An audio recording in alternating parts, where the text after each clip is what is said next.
do that. Okay, everyone, this is obviously the talk by Stan and Sally about their trip around the canal to the East Coast in their Cal 40. And it's the first of our, hopefully many, cruising reports by the cruising committee from people who actually went somewhere and did something during a cruise. So I don't think either one of them needs an introduction from me. And so I will just turn it over to Stan and Sally. Please take it away. Thank you, Bo. We're kind of accidental cruisers. We've raced our whole lives. We raced 505s for 25 years, went to, I think, 5 different worlds. In 1988, we bought a Cal 40, thinking that we would try cruising, and then all we ever did was race it. We did 5 different Hawaii races, all of the races along the West Coast. And then finally in 2014, we decided to race it in the Bermuda Race, but we figured we'd sail it around instead of shipping it across. So we finally went cruising. So we sailed in 2014.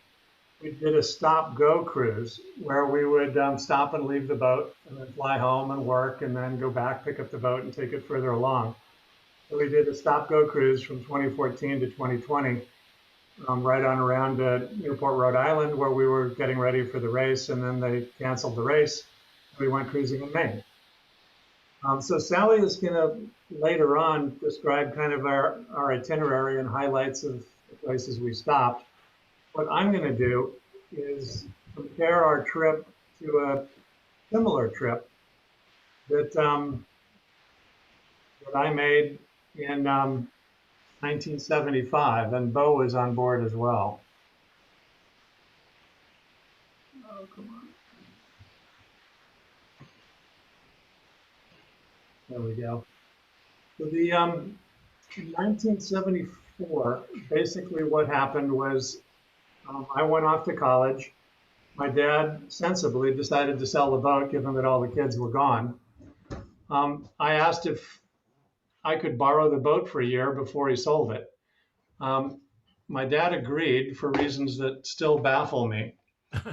And so then myself, Tammy, your Rear Commodore Bo, Willie Bell, who's a legendary sailor, and his wife, Shawneen, Chris Fletcher, who is a family friend, the 6 of us took my dad's boat, the K50 Akamai, and we did a very similar cruise to the trip that Sally and I just did. We sailed the boat from Los Angeles through the canal, around the Caribbean, back through the canal, and then back up the West Coast over a period of about 9 months.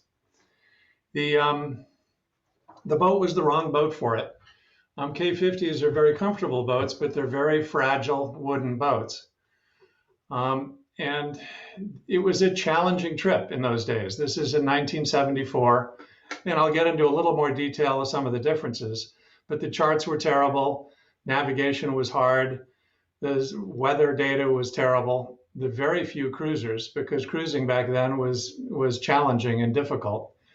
And it was an amazing experience for us. And I had never appreciated it until later in life, how hard it must have been for my father to give a bunch of kids his boat for a year, especially given how difficult communications was. And I didn't also appreciate until much later what a big effect it had on all of our lives. That you give, I was 19 at the time, you give a kid of that age that much responsibility and it changes them. And so it's something that as I said, I developed a much greater appreciation as time went on. In 2014, Sally and I did a similar trip down the West Coast through the canal, up across the Caribbean, and then we continued on up to the East Coast and then to Maine. The Cal 40, interestingly, was in the same era as the K50, but it was a much, much better boat. So it was a much more rugged boat, much stronger boat, and much faster boat. So it was a far better boat for the trip. And then, as I said, in 1974, you couldn't stop. There was no marinas. There was no place to safely leave the boat. So you're kind of stuck with a continuous trip. Whereas in 2014 through 2020, there's marinas everywhere. So we stopped and started, multiple times, flew back to work, and then carried on. And then an interesting thing happened partway through our trip, which is my nephew, John, Bo's son. He had went to Yale, as did I. He then became an investment banker. Then he joined the Marine Corps and became an infantry officer, went to Syria. And then when John Rolick got out of the Marines, he asked to borrow the boat. And an astonishing thing happened when John asked, which is I could hear my father, who is long dead, whispering in my ear, "Okay, pal, it's your turn, pay it forward." And so there was no way I could say no. So obviously I had to load John the boat, and John did a fabulous job. He borrowed the boat and with some friends sailed Illusion from Mexico, and he did the segment, across Central America, past Guatemala, El Salvador, Nicaragua, and then left the boat for us in Costa Rica. And there's a story there that I'll get to later. So some of the differences: navigation. In 75, it was all dead reckoning and celestial. The picture on the right, that's me at 19, and my sister Tammy in the background. I asked for and was given a 1940 sextant by H. Barneson, who had been a rear admiral in the US Coast Guard. This was his backup sextant. And so navigation was basically all celestial, using paper sight reductions, nautical almanac, HO 229, plotting sheets, an Accutron watch with a tuning fork, a Zenith transoceanic radio to figure out what time it was, an RDF that didn't work because there was no radio beacons, and then the cat was not very useful. Navigation today, by comparison, we call it GPS, but it's actually now GNSS. There's 4 different constellations, 96 satellites total. A GPS receiver or a GNSS receiver costs less than $5 for the chipset. Illusion isn't particularly exotic in the electronics, but nevertheless, I took a count out of curiosity and discovered that we had 16 GNSS receivers on board the boat. One in our GPS unit, a Garmin. There's one in the laptop. Each phone has one. The tablet had one. 2 cameras each have one. The AIS has one. Iridium handset, the ePerb, 2 cell network hotspots, 2 man overboard beacons, and a PLB. So the thing that's changed through the years is that, most people on this call are old enough to remember that you were almost always lost. Whether you're on foot or in a car or in a boat, you're at some various level of being lost. And the interesting thing today with young people is they've never had that experience. That not only do they always know where they are, but everything in their world knows where it is, whether it's a car or a phone or a camera or what have you. So that's a big change to our world. And then, of course, in the upper right picture, I've still got the same sextant and still use it. And there's only a couple of things on Illusion that had been on board Akamai. I think the outboard motor, the sextant, and the anchor light are the only things that I can remember. Charts were very different. This is actually a photo of one of the charts we used in Akamai in 1975, and you can see the work of navigation, running a dead reckoning track, taking lines of position, advancing the lines of position. It was, not far from being a full-time job to do a rigorous job of navigating in those days, with a continuous DR track and lines of positions whenever there was an opportunity. The upper image shows the same chart today, electronic chart, far better data, and multiple sources. We used both CMAP charts and then also Navionics. We also found that in many areas, especially at the islands in the Sea of Cortez and in the Caribbean, you could download Google Earth images, run them through a program to convert them into a raster nautical chart, and then they'd appear on the chart plotter. That was very helpful. In 75, we discovered that some areas there were no charts, like in the San Blas Islands. So the best technique was to have a kid standing on the spreaders and then to only move the boat, midday when there's a clear sky, so that you'd have, the sun. And that was actually probably the best chart of all. I don't think we ever ran aground in a situation where we had a kid on the spreaders at noon with a clear sun. Cruising guides, that's another enormous difference. In 74, all there was the sailing directions, the US government publication. It was mainly meant for big ships, so there was, sketchy information about the major harbors, and essentially nothing of use to a cruising boat. These days, the cruising guides are extensive. There's, up-to-date and detailed cruising guides for the entire trip we took, and you can see a stack of them there. And not only are the cruising guides there, but you often run across the folks who wrote them because they've staked out their area and they're continuing to cover their area to upgrade their cruising guide. So in the cruising guides these days, you rarely can find a nook or a cranny that's not written up. And the cruising guides have, complete information about, the restaurants, the stores, the procedures to check in, and every nook and cranny you can imagine. Weather.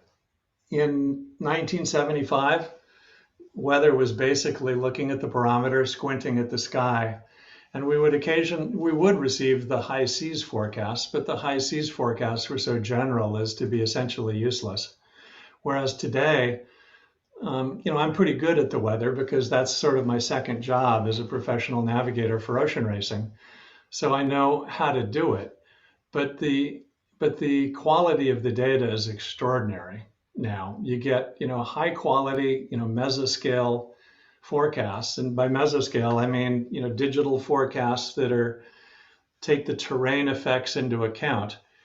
And the upper right image, you can see an example of that. That's Espiritu Santo Islands, which are just off of La Paz. The folklore in the cruising community says that the WYL, which is the foehn wind that starts running at about 1 in the morning and it blows from the southwest it's very windy until about dawn. And it makes for very uncomfortable anchorages on the western side of the Espiritu Santo. And the folklore among the cruising community is that it can't be forecast. And so you have to just have great ground tackle and you have to just live with a miserable night of, running the risk of dragging, when one of those WYLs comes in. Well, as it turns out, they're perfectly forecast. You just need to know, where to get the exact data. And we would, take advantage of those forecasts. And when there was a WYL forecast, we'd nip around to the other side of the island. And then you'd hear the boats in a panic on the VHF all night talking about who's dragging and who isn't. And, meanwhile, we'd be in plenty of wind on the far side of the island, but in absolutely flat, calm seas. So the forecasts today are extraordinary. The other thing was that in the 70s on Akamai, the fragile K50, I think there was 4 different times during our entire trip where we truly got pasted. There was one Papagayo off of Nicaragua. We damaged the boat, stove in some port lights and broke some ribs in the Caribbean and a reinforced northerly. We had a very rough time in the first part of our Baja Bash coming back. But there was, several times that we, had very rough conditions that the boat was not suited for. This last trip in 2015, we had a boat that was much more capable of tough conditions, but we never have had to deal with tough conditions because if you have just a few days flexibility in departure time, you can pick your weather and end up having delightful sailing, even in places where it's characteristically very rough. Like crossing the Caribbean. On Akamai, we damaged the boat, but when Sally and I did it on the Cal 40, we had a delightful sail on a close reach. Communications. In 1975 was ham radio, often Morse code to Beau's father. In 2020, the communications is a rich set of options. The sail mail email system that works over single sideband that Sally and I helped to create 15 years ago. No. More than that, 25. 25 years ago, but it's still running. There's the single sideband, the ham radio nets, Iridium, satellite communications. And then the extraordinary surprise that we found was the cellular coverage. But in the rural areas of Central America and Mexico, and it's frankly true of rural areas anywhere in the world, they put the cell sites on top of mountains so they get the greatest coverage.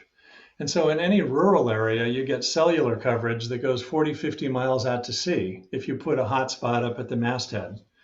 The interesting thing is if you're off of a city, the cell sites are all down low and they turn the power away low because the cell coverage areas are very small for frequency reuse. And so the coverage isn't as good off of a city. But for almost our entire trip, in the coastal areas, we had fabulous cell coverage. And in the San Blas Islands, we were able to get cell coverage, I think 50 miles from the cell site, just by putting a hotspot up at the masthead. Bo likes to tell the story of that ham radio. That's actually the radio that was on Akamai. That when we stove in the port lights, we got a lot of salt water on the boat. So to get the radio working again, I think Bo has a picture of me pouring a bucket of fresh water through the radio. And then we dried it off in the oven and we got it working again. So it was Yep, that was a whole lot of fresh water that went through that radio.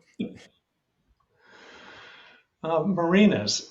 In 75, there was no place to stop. I mean, you could obviously anchor lots of places, but there was no place to leave the boat. So stop, go cruising wasn't really practical. These days, and this isn't something that's all that well known outside of the cruising community, but there's marinas everywhere.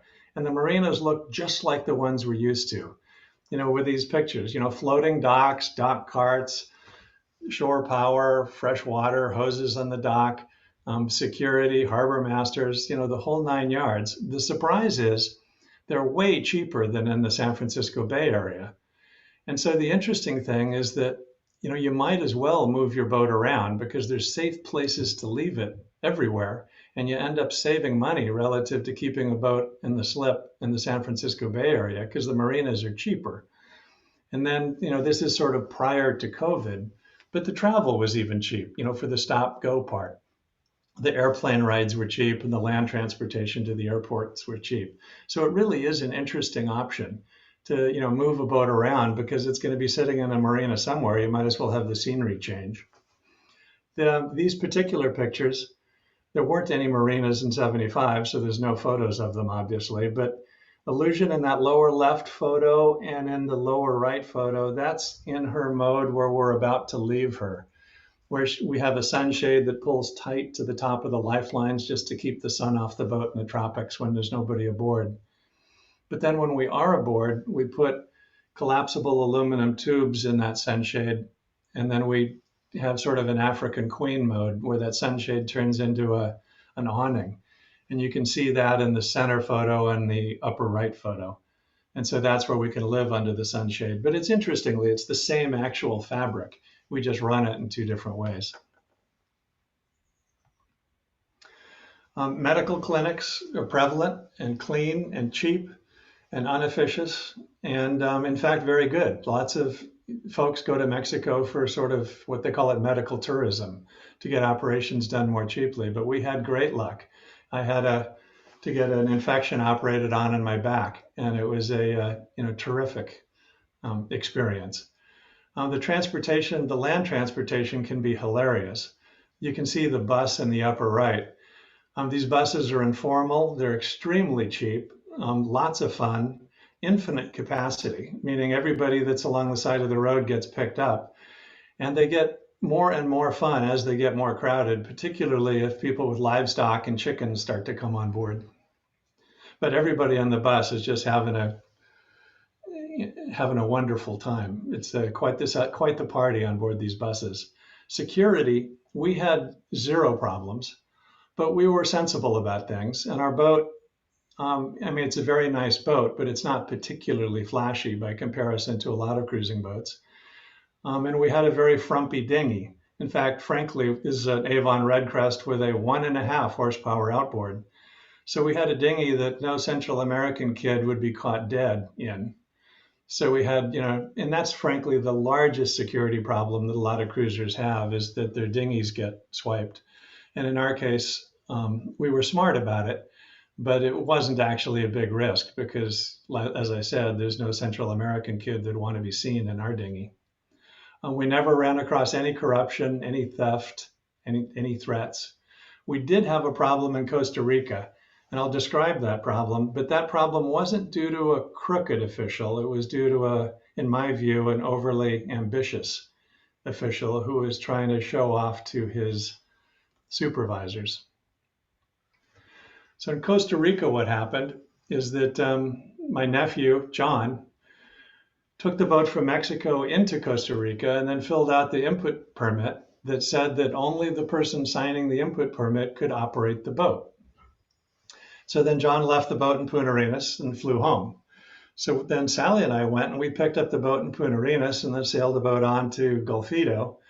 And in the process of checking out of Golfito, the immigration guy informed us that we'd broken the law, because when the boat had been brought into Costa Rica, John Vrolick was the only one who could operate the boat.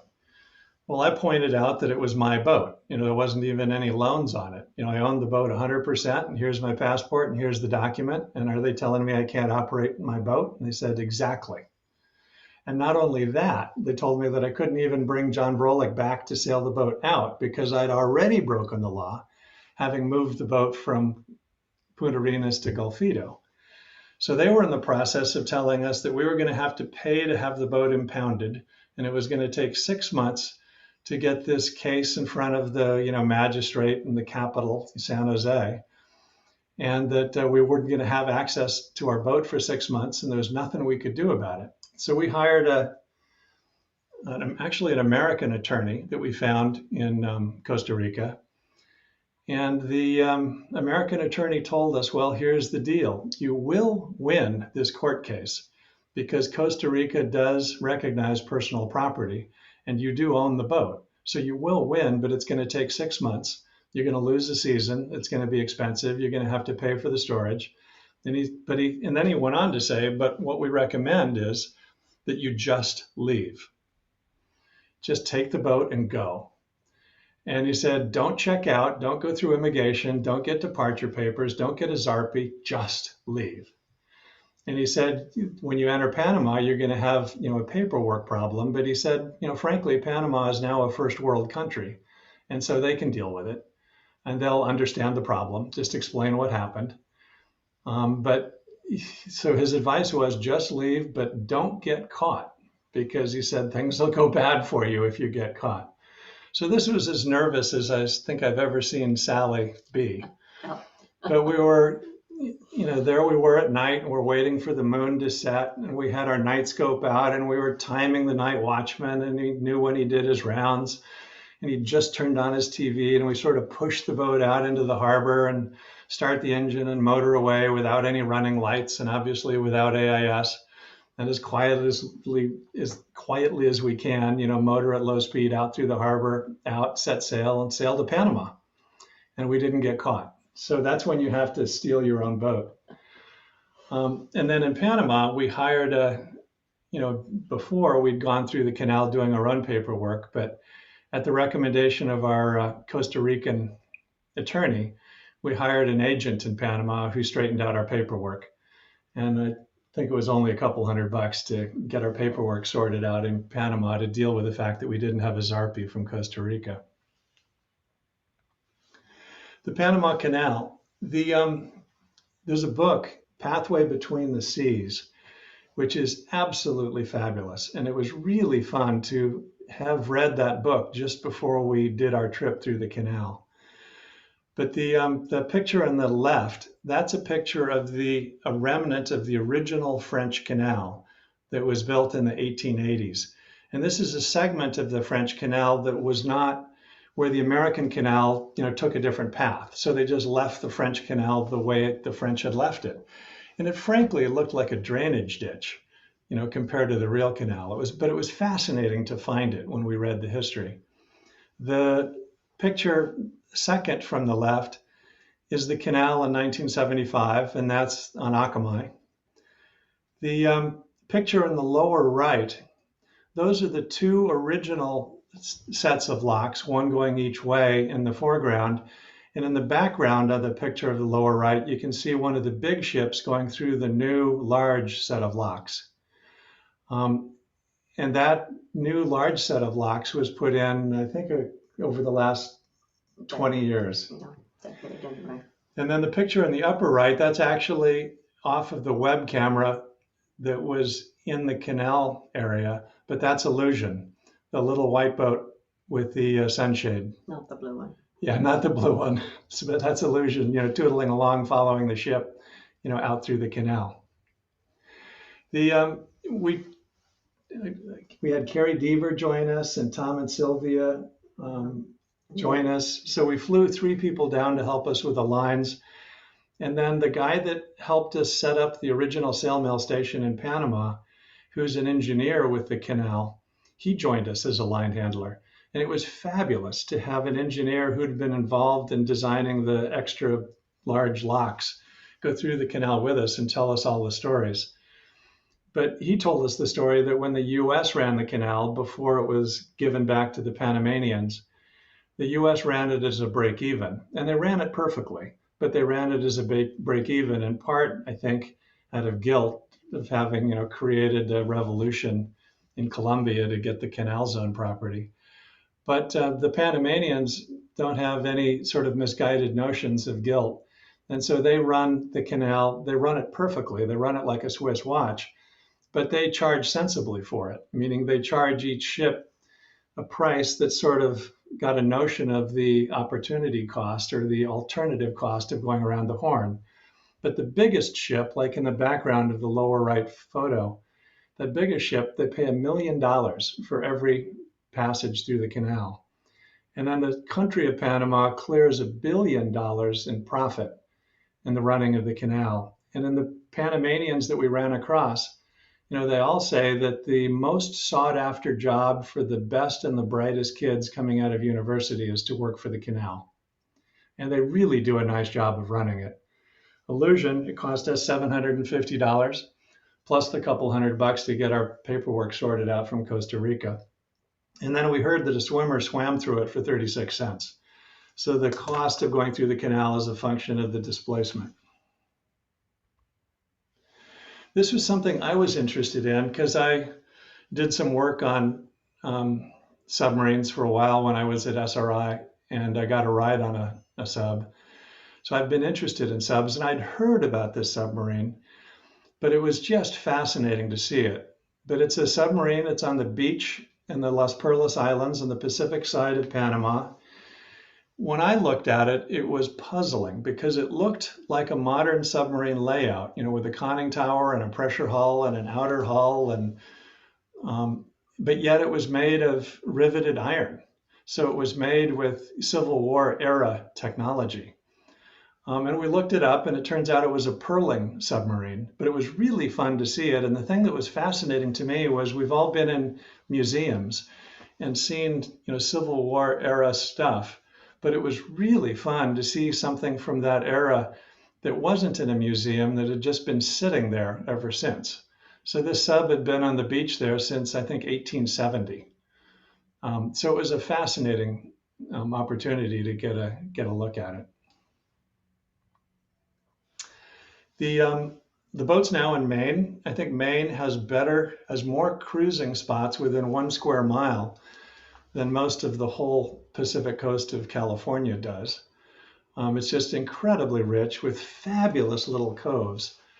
And so you don't need a flopper stopper, but on the West Coast, you absolutely need a flopper stopper. So we borrowed one. Fortunately, Bruce and Lenny Monroe gave us theirs, and we wore it out. So at this point, all of those, the valves and the flopper stopper have all, broken loose and gone bad. But to cruise along the west coast of Central America and Mexico, a flopper stopper is an essential tool. And some things didn't change.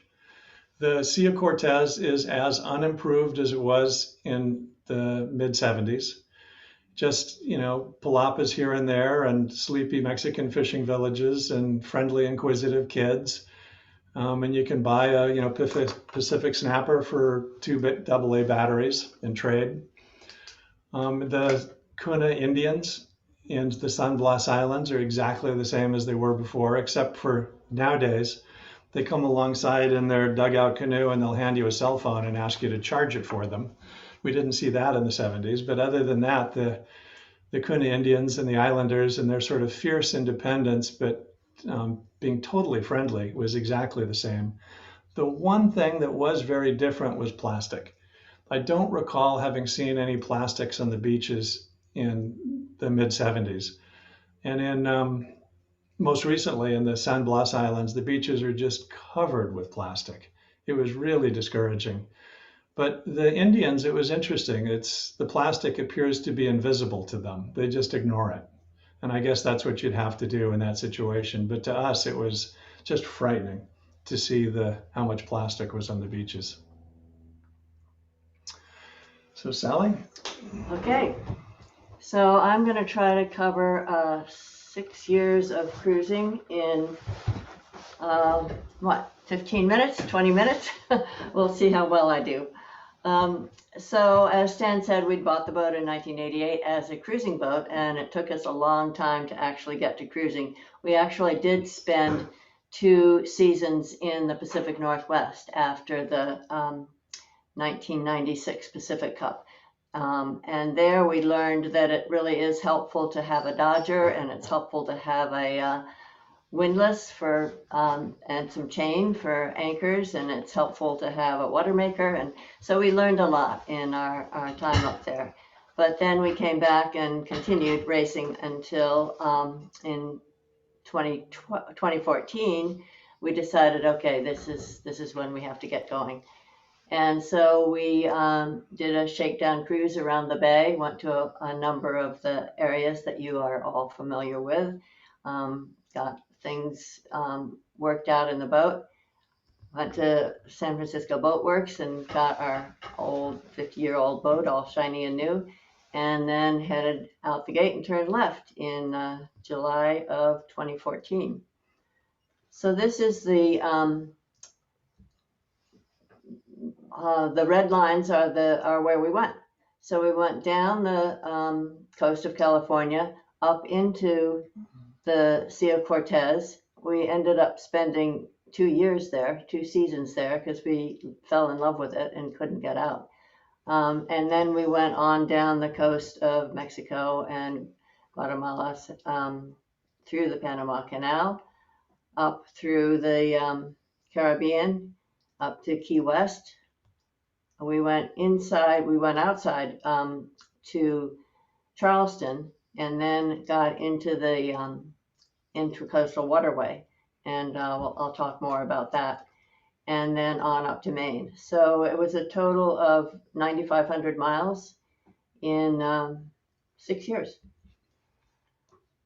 So going down the coast of California, we had a wonderful time gun coaling, stopping pretty much every night. So we enjoyed a lot of coves that we hadn't seen before. In the picture on the left, note that we are reefed down with our zipper reefable jib. It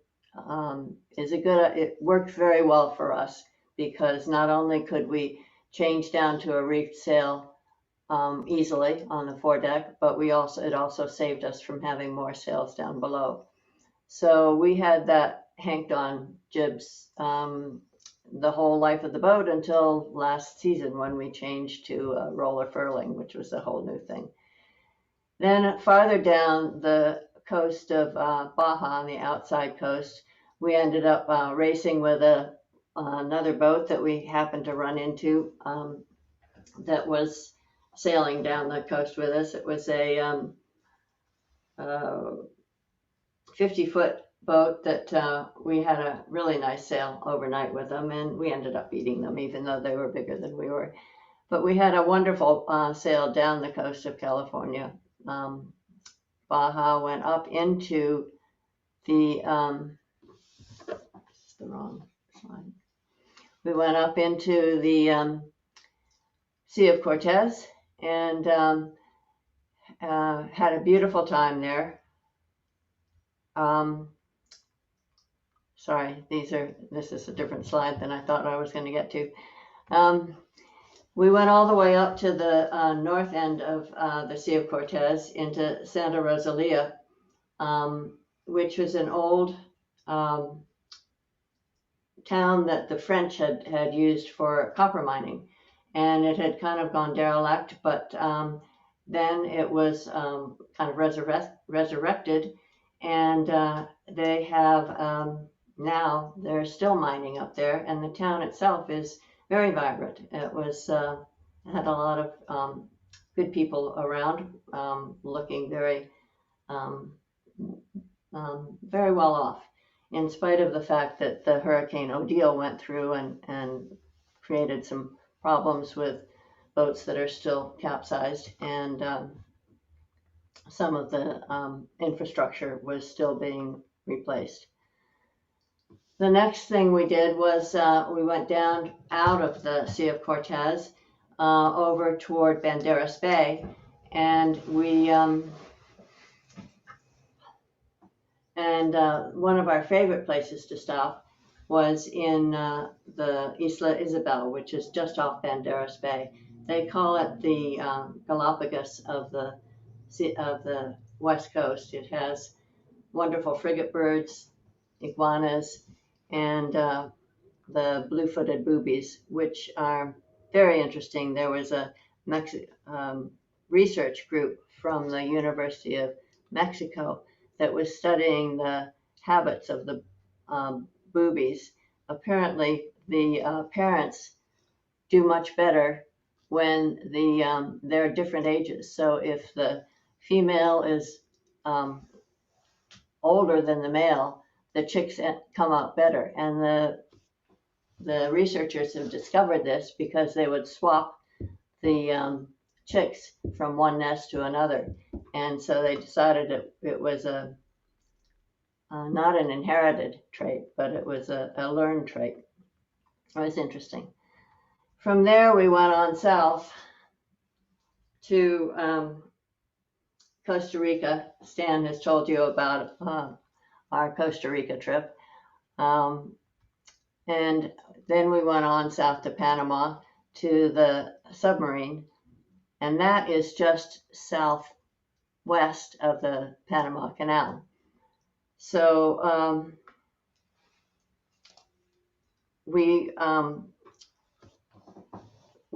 a great time in Las Perlas Islands, and then when we went up to the Panama Canal, as Stan said, we had this delightful group of people who joined us, our friends that we had been racing with in San Francisco and farther south, and they joined us for our trip through the canal. The next slide shows our trip through. So this is a video that was taken by one of the guys on the boat. This shows the easiest passage through one of the canals when we were side tied to a tug. On all of the other, there are 6 different canals, 3 on the Locks. 6 different locks, 3 on the west coast that take you up to Lake Gatan, and then 3 on the Atlantic coast that take you back down again. Most of those we were center tied, so we had all 4 people had to be constantly taking in and letting out the lines to keep the boat in place, and the water gets very turbulent, so it was quite interesting to do that. But we made it to the Atlantic side, left the boat in Shelter Bay for a while, and that was another great marina that we were happy to have. Most of these marinas, when we left the boat, we contracted with somebody there to keep an eye on the boat when we would go back home for a month or 2 to do real work. And that was true with Shelter Bay also. Then on the Atlantic side of the canal, there were 2 wonderful stops on the western northwest of the canal. Bocas del Toro, a wonderful archipelago with a bunch of different islands, monkeys, again, very gracious people. We ran into a number of people that were stuck there. We ran into many people that had gone down to the Caribbean in order to kind of pass through or spend a season, and 10 years later they were still there.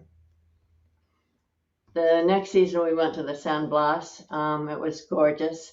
As Stan described, it's a lot easier now with the charts and communication that is available. And but it was great to actually have a chance to see it, having heard so much about it. Then we were lucky to have a really good navigator on the boat, so that we were able to pick our time going north from the San Blas Islands through the Caribbean, and managed to miss the adventures that Bo and Stan had going through the Caribbean earlier. We had delightful reaching up through from the San Blas Islands to the Cayman Islands, and then on up to Cuba. So went to Providencia and then the Caymans. Right, Providencia and then the Caymans. Providencia is a tiny island. We loved it, but we didn't take a whole lot of pictures there. This was the Grand Caymans. We ended up spending a week there, went swimming with the stingrays and diving, and saw some gorgeous fish. Beautiful place. We went on to Cuba. We ended up on the south coast of Cuba, going from Caymans, and we found the people on the south coast to be just delightful. We checked in easily, sailed along to a place called Boca I can't remember. This place was run by a ranger who was very happy to talk to us and to help us, and actually cooked this wonderful dinner, lobster dinner, for us and for 3 other cruising boats from France. We didn't see very many cruising boats from the US along the south coast, mostly from other countries. And this island also had a number of monkeys that apparently were being raised for some kind of research project. It was interesting getting the permission to stop in Cuba. We had been told, and the US government website said that they were no longer possible to stop in Cuba because this was already in the Trump era. But we just filled out the forms anyway, and we got permission. The Coast Guard sent us approval.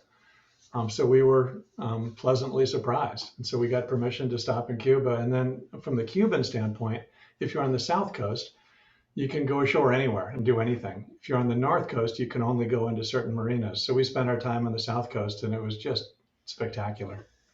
It was wonderful. The lower right picture here is our last stop in Cuba. It's right on the westernmost point, Los Moros, Cuba. We ended up leaving them a flag, that tattered flag in the top was a CCA flag, and then we're taking down the Cuban courtesy flag on our way north to Key West. From Key West, we went outside to Charleston, and then went up the Intracoastal Waterway, which was interesting for a boat that draws 6 feet. We found the bottom several times. There was only one time that we actually got stuck for a half an hour or so.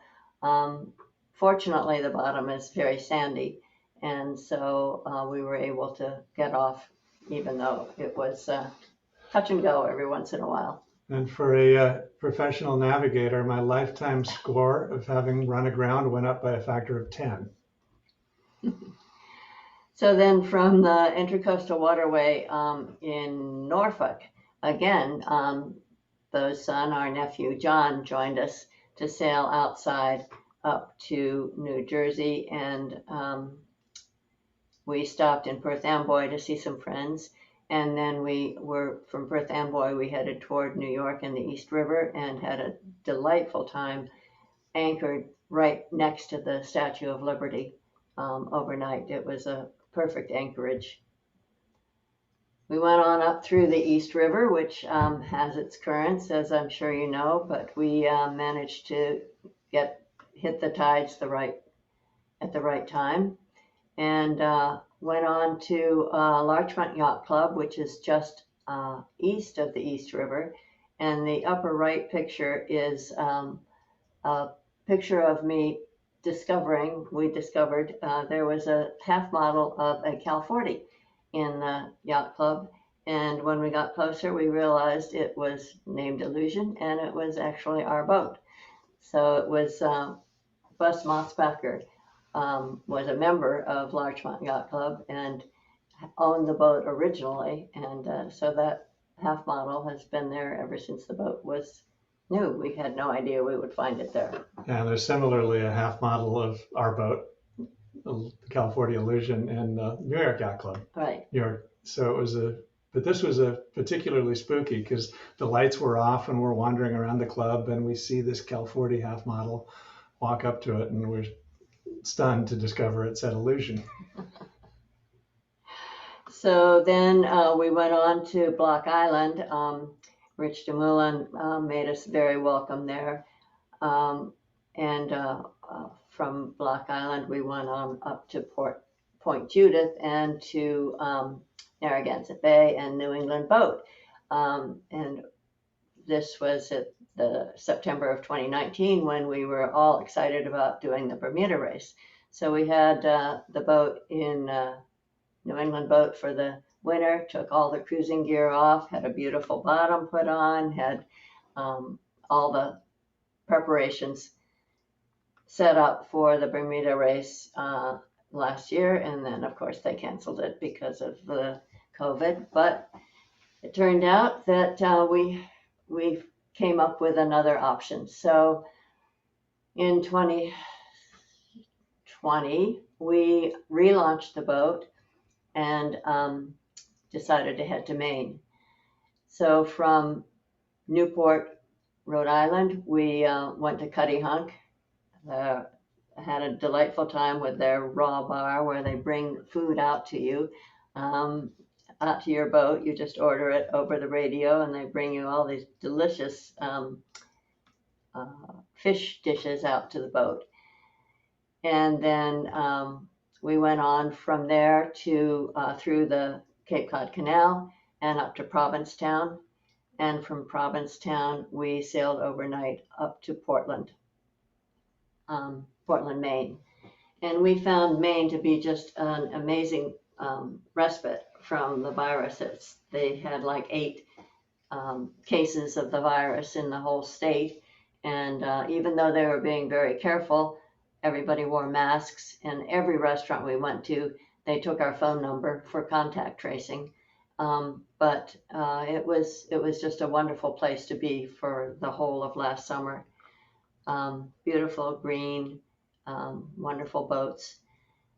We ended up racing in the Eggemogan Reach Regatta with Chris and Lydia Bouzade. You can see us on the right-hand side with our team shirts on. It was a fun change from our cruising, and we did pretty well.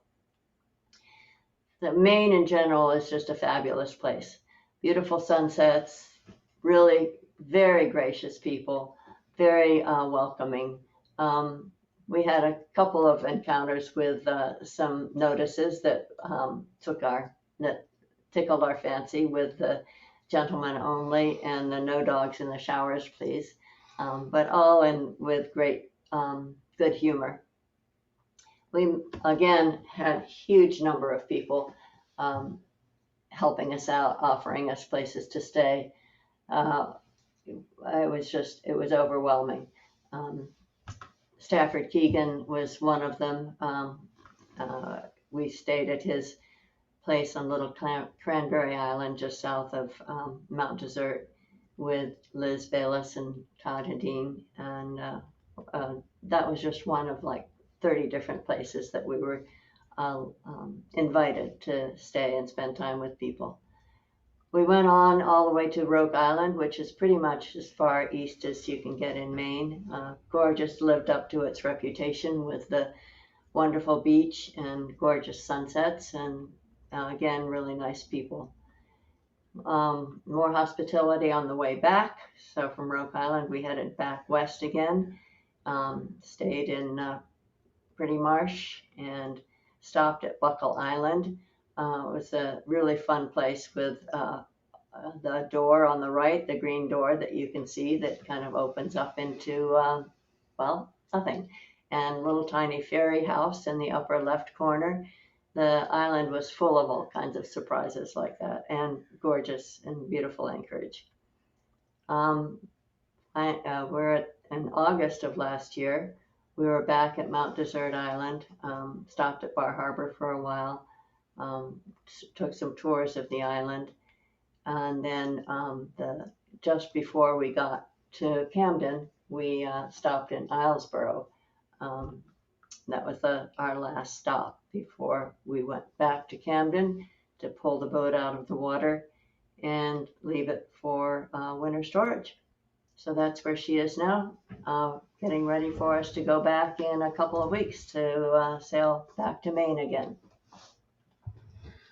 Helpful gear. Well, as some of you know, that I'm as deaf as a post, so we use headsets to communicate out of the cockpit and masthead to deck, and that takes all the stress out of anchoring. Really good. Because you can just be calmly chatting between one another. We use the Sena headsets; they're fabulous. We have a very good night scope that Bo's son, my nephew, the Marine, was very familiar with. It's a military night scope, but we found that to be extremely helpful, not only in stealing our own boat, but in other uses. We use cheat sheets for all maneuvers, and that just comes from our racing background. So we always do everything the same. We finally upgraded our 35-pound plow to a Rockna, and our world changed. We just couldn't imagine how much more effective that was.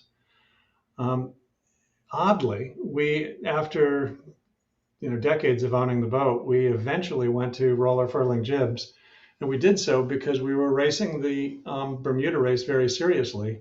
We had Carl Buchan, the gold medalist, and Don Jesberg, the Melges champion, crewing for us in the Bermuda Race. And Don Jesberg was going to bring all his 3DI headsails, which were stuff luff.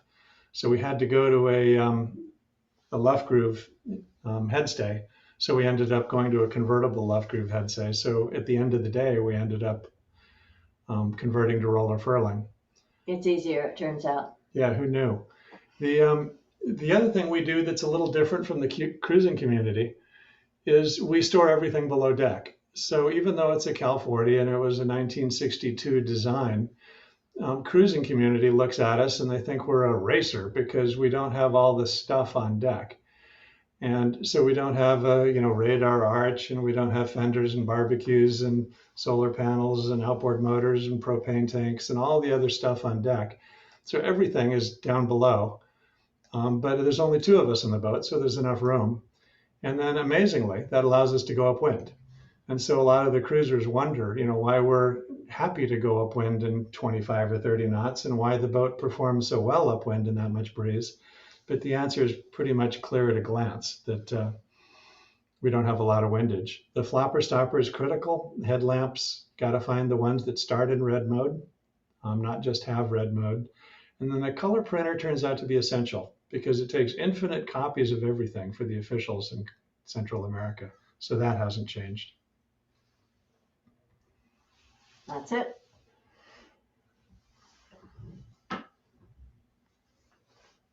Oh, we can't hear you. So why don't you stop sharing your screen? Because Okay. it's mostly black. Stop sharing. And then, Sally, there's another slide that we wanted to show that went missing. But we ran across another St. Francis member, Bob McNeil. No, yeah. We were coming out of Castine, Maine. Right. And then I noticed on the horizon what looked like a 1900 era steamboat.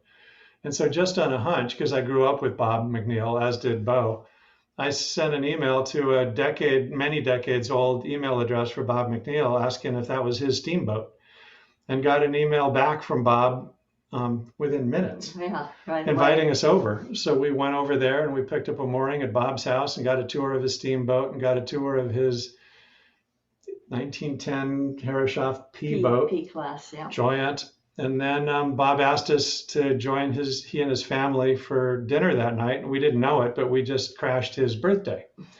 And all of his daughters were in for his birthday. So we brought oysters and had a great time. But it was fun to see a St. Francis member, you know, in the middle of Maine, Right. with his steamboat and his P class at the ready. That was great. Thank you, Stan and Sally. I think I speak for everybody when I say that was really entertaining. Can you guys provide a little more input on Bocas del Toro, because that's been in the cruising community recently, and so you said a lot of people get stuck there. Well, they got stuck a lot of places where we were in the Sea of Cortez and the San Blas and Bocas del Toro. But yeah, it's only a day's sail from Shelter Bay in the Atlantic side of the canal, and well, maybe a day and a half. And they've got, I don't know, eight or 10 main islands, and then a whole bunch of little islands, and there's a whole bunch of little coves, and wonderful sailing community, and again, fine facilities. We were in a marina there, a couple of different marinas, and then anchored out a bunch too. So it's a beautiful place. So the real highlight places where you find communities of cruisers who have gotten stuck, or who have gone around the world and then gone back there because it was their favorite place, is you certainly see that in the Sea of Cortez and the Gold Coast of Mexico. And then we saw that I think you see it in the Gulf of Nicoya in Costa Rica. And then on both sides of Panama, Pacific Panama and Caribbean Panama. And then in Caribbean Panama, there's two communities, one in Bocas del Toro and one in the San Blas. But in each of these areas, the cruising is so extraordinary that, people, circumnavigators who've gone around the world, come back there, and then they just kind of retire there, on their boat. But Bocas del Toro was delightful. So let me tell the whole group, if you have questions, put them in the chat, and I'll try and ask them. And so I got another one, which is, Stan, you and I tried to go east in the Caribbean with a bunch of other really good sailors, and we got our head handed to us. So, why were you doing champagne sailing then when you didn't know how to do that when you were 19? Well, the difference is the weather, the availability to really good, digital weather forecasts. And so, what we would do, we went to the San Blas, and we were, it didn't bother us to have heavy weather beating, for a day. So we beat in 30 knots to the San Blas and had a gorgeous sail. But, going upwind in 30 is fine as long as it's, an afternoon of it. And then once we were in the San Blas, having learned our lesson very clearly in the 70s, we had some extra time, so we could pick our departure time from the San Blas. And so I just took the GFS and then ran a route once a day for a period of 8 or 10 days to find the best departure time. And we picked a time when, as you all know, or should know, the trade winds, they tend to oscillate in about a weekly cycle. They go out of the northeast and they blow like stink, and then they oscillate into the due east, or sometimes even south of east, and they get very light for a few days. And it's just this kind of steady oscillation due to waves in the tropics. And so you just time it. And so we made sure we had enough flexibility of extra time in the San Blas, and it's, of course, a wonderful place to stay. And then we timed our departure for the San Blas for that right-hand veer of the trades. So instead of beating our brains into 25 and 30 knot reinforced northerly, we had a nice veer, and we're close reaching in 16, 18. Right. And it was just in relatively flat seas. So we just had a delightful trip across the Caribbean, whereas in 75, as Bo mentioned, and as we all remember well, we essentially broke the boat. We stove in the port lights and broke a couple ribs and got way too much water inside the boat, and was an unpleasant experience. Yeah, my particular memory is someone with a bucket throwing it out through where there used to be a window. Uh, but Sally, I've got a question for you while people think about questions they wish to ask. Um, that 8 meter you were on, tell us a little bit about racing in your youth. I think you grew up on one of those. And was that Pleiades, that damn 8 meter? No, I grew up on a boat named Proton in the, well, first in the Lake Michigan, and then my dad moved it through the Erie Canal down to the Chesapeake Bay. So I mostly sailed her in the Chesapeake. And then when my dad wanted to do the Bermuda Race, he tried to sail the 8 meter up to Annapolis from the Chesapeake, and they got about a day out into the Gulf Stream and decided that wasn't the right boat for it. And so they turned around and went back, and he bought a New York 32, which is a 45-foot sloop. So that's the boat I first sailed to Bermuda on, was the New York 32 in, I don't know, the early 70s. So for the audience, I have to tell the group that Sally's father is the only genuinely single-handed sailor I ever met. Sally, you want me to tell the story or you want to tell it? Oh, it's all right. My dad, when he was 6 years old, he was playing with his sister, running some boxes of stuff, he didn't know what it was, up and down the sloping cellar door on their farm. And my dad was always pretty intense and always competitive. And when his wouldn't slide, he banged it on the door to get it to slide. And what he didn't know was blasting caps blew up in his hand. And so he ended up at 6 years old losing his hand, his right hand. But he managed. He ended up being the captain of his lacrosse team at Swarthmore, and played squash and golf and sailed. He sailed all his life. So his dad bought him a boat when he was, I don't know, 10 or 12 or something, a Barnegat Bay sneak box. And so he made do. But yes, he often made that assertion that he was really the only true single-handed sailor he knew. I loved it because he said to me one time, I'm going to protest all these other guys because they got two hands and I only have one. And it clearly states this is a single-handed race. But okay, so then the next question is, Stan, going east in the Caribbean, despite the fact that you could predict the wind direction and you got better weather information, should anybody go east after Christmas in the Caribbean trying to get to the Windward Islands, or would you as a very good navigator advise against that? Yeah, I'd go clockwise around. Pick your weather carefully, but I'd do the clockwise loop. Do what we did. Go, to Providencia, Cayman, leave Cuba to starboard, Key West, and then go from there, and then go down. If you want to go to the West Indies, go down from the Florida down.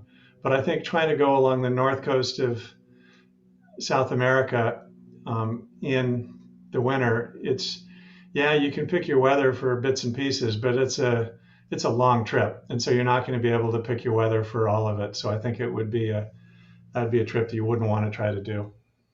Okay, so a question from Randy Repass. Any issues with lobster pots in Maine, or does Cal 40 just... Hi, Randy. Hi, Randy.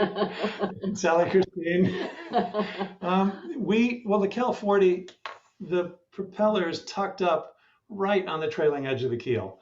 So it doesn't have an exposed shaft. It doesn't have a P bracket. It just has the propeller just right back there. And then we replaced our zinc with the kind of zinc that also has the blade. But as far as we know, we never caught a lobster pot. And there's plenty of lobster pots that we accidentally hit and, banged alongside the boat. And, we heard from some of the locals that because of COVID, there weren't as many lobster pots, but we can't imagine there having been any more lobster pots. I mean, you could literally walk across the water on the lobster pots. But I think it was mostly because of the shape of the Cal 40 with no exposed shaft that, for the most part, the lines never got there. Other boats like Liz and Todd's boat, not only do they have an exposed shaft, but it's not on center line, it's off to the side. So they had much worse luck than we did. And then it was interesting racing with Chris Bouzaid, who's one of the best sailors in the world, but he's sailing on this attached rudder, old-fashioned boat. What was it? There's a Looters. Looters, yeah. And he would just simply ignore the lobster pots entirely because they'd never get stuck in the boat. And he'd just, run right through them. And of course, he wasn't, the line wasn't getting cut. We were under sail. But all of the sailors, go to great effort to avoid them because you don't want to do the disservice to the lobstermen to cut their line. But I think most sailors have this, the sort of cutters on the prop if they miss and if they have to. But we were very vigilant too. We always had somebody on watch, and we tried very hard to avoid the toggles, where there's one buoy and then another buoy that's connected to it with a surface line. So we tried hard to miss them, even in the fog. And there was some fog. I noticed there's fog in Maine? Whoever heard of fog in Maine? We had probably 4 passages of pea soup. Yeah. Where you're just, you could hardly see the bow. But I think that was 4 days out of pretty much the whole summer. And AIS makes it so much easier than it was when I was sailing in the fog in Maine 100 years ago. So. Well, you just answered the next question from Adam and Gulia. I can't pronounce that name. Gulia Met? I'm not very good at French. I'm sorry. Close enough. Guillemette. Guillemette. Okay. Yeah, thank you. So that was their question, was how much fog in Maine? And you just nailed it. So the next one is, did you find any particular weather models were more accurate in different areas? Which ones? What would you recommend? Over the last few years, you'd have to say that of the global models, the ECMWF is just slightly better than the GFS. But for cruising, you just use the GFS because it's free. And it's very, very nearly as good. And the ECMWF is very expensive and it's only slightly better. And then the other thing that's happened just in the last 6 months is the GFS has been upgraded by NOAA. So it's now GFS 16, and it may actually be just as good and also free. So for a global model, the GFS, hands down, it goes out 15 days. So it's a really good tool to pick a departure time. And then for areas where it exists, like, Sea of Cortez, if you need a mesoscale model where you're going to predict the quorum well and you're going to predict the thermal and ducting around land effects, then the predict wind mesoscale models are pretty darn good. If you're in US waters, for mesoscale models, the HRRR is hands down the best in the world, but it only covers US coastal waters and it's free. So it's the best of all. But no other country has coastal forecasts as accurate as our forecast through the HRRR, and it's free. Okay, you just answered the next question, which was going to be about HRRR. So we'll skip that one. So the other thing I think that many of us wonder about is flying back and forth, leaving the boat, worrying about the boat, like I got to come back and just find cut mooring lines? Any comments? We kind of said some of the background, but there's great marinas everywhere that have, good security, floating docks. If we were going to haul the boat out anyway to get the bottom painted, we'd leave the boat out of the water. But if we weren't going to haul the boat, we'd leave it in the water, but in a marina. And then we were always able to find either a cruiser who'd kind of retired in the area or somebody in the marina staff who was willing to be, paid a little bit to keep an eye on the boat. And so we never had any trouble. Anywhere we left the boat, the boat we got back and the boat was in great shape and good to go. So that was is the big sort of overhanging concern you have is, what if we go and then, we can't find a place to leave the boat, and is that going to, turn into a fiasco?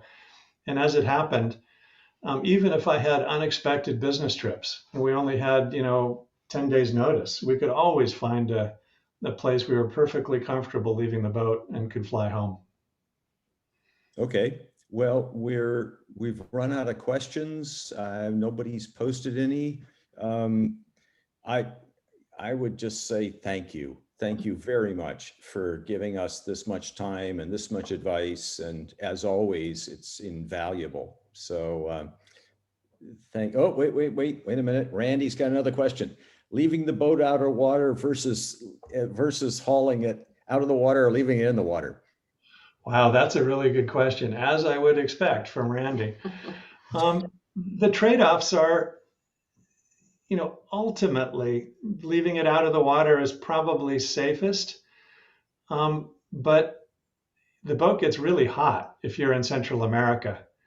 And so leaving it in the water in some senses is probably a little better for the boat just in terms of temperature. And that's one of the things that happens in southern Mexico and Central America is you leave the boat for the summer and it just gets hot as heck. So there's that trade-off. We did have an interesting experience in Chiapas, the southernmost port in Mexico, which was we chose to leave the boat in the water in part because we were happy with the bottom paint, and we thought it'd be better for the boat to be cooler. And then an interesting thing happened, which was there was a tsunami. And Chiapas is perfectly prepared, meaning you have to take this really skinny, windy channel all the way in there. So there's no way a wave could ever get into Chiapas. So it was perfectly safe, totally landlocked harbor. But nevertheless, there was a tsunami. And so then the water is coming ripping in and out of this harbor, and it floated all the docks right up off the top of the pilings. And then the docks would land on the pilings and the docks would get all broken up. And we heard through the cruising community that all the docks were broken due to the tsunami in Chiapas. And of course, we were afraid of the worst. And then some of the cruisers sent us a picture, and there was Illusion, sort of with her piece of dock she's holding up with the dock lines, and completely unscratched. So Illusion had zero damage at all, even though the entire marina was destroyed around her. And in part, it was because the marina staff was sort of looking after the few boats that were in the water, just making sure the boats were taken care of. And in part, it was because during the tsunami, it was dead calm. So the boats were just kind of wafting around. But then a funny thing happened, is the boats that were on the hard, which were perfectly safe, well, the travel lift got flooded by the tsunami. And so they couldn't get the travel lift to work. And by the time they fixed the travel lift, the boats that had been on the hard essentially lost a season because they couldn't get launched. Whereas we came down there and we got lucky. The boat was in perfect shape, and it was kind of tricky to get to the boat, but eventually we got to the boat and got things sorted out, and then we were able to leave. And so in hindsight, it worked out well, but I guess it's better to be lucky than smart. Well, I think also it was that we actually developed relationships with the people in the marina, and we had somebody watching the boat and sending us, maybe monthly WhatsApp notices or something. And so we knew that there was somebody there that we were in touch with in almost every marina where we left the boat. We had, taken the time to find somebody who was willing to watch it. And so I think it was a little more than luck. Great. So I have another question from the audience here. Lou, who has two gorgeous children and a wonderful wife, has asked, what's the secret of going on a long sail with a spouse? What do you guys disagree about when you cruise? So I think we should let Sally speak first here on this issue.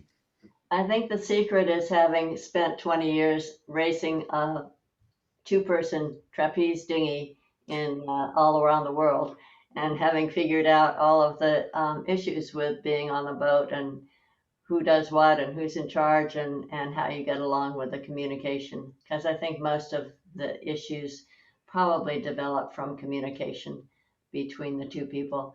And, I have total respect for Stan, having navigated our boat to Hawaii on my own. I know that he's way better than I am at it. And so I'm really happy to have him take on the navigation, and I do some of the other things on the boat. So we split the roles pretty well, and we really respect what the other person does. Yeah, I think having done 5 world championships in a 505, and many of you know how hard it is at that level of competition to get along with the person you're sailing with. And As many of you know, Sally and I didn't always have it easy. In fact, there's some legendary stories that I hope people are Don't get forgetting told. No. that we won't retell. No. Nevertheless, having figured out how to get along together at a 505, at the top level of the world's, in the competition at that level, sailing on Illusion has always been a cakewalk. And the Okay. rest of our marriage has been easy. Relatively. So the secret to a happy marriage is to race on a 505 for at least 10 years? Is that Yeah. the Yeah, answer? if you can live through that, you're good. You'll do fine, Lou. You've got a good wife and good kids. We're coming up on the end of our time limit. Are there other questions? No? Okay. Well, I think I'd like to wind it up then and to say thank you. This was an incredible gift to this group of cruisers. It isn't often that people with the racing and technical skills of you two are willing to go cruising to begin with, but then also to tell us all about it. And it's much appreciated. I think I speak for the whole group when I say that this was really just wonderful. Nicole Brault just said the same thing. Thanks, guys. I guess guys include Sally. Yeah, you bet. Okay, so Thanks, Nicole. yes, and really, seriously, thank you very much. Okay, with that, I'm going to turn off recording. Okay.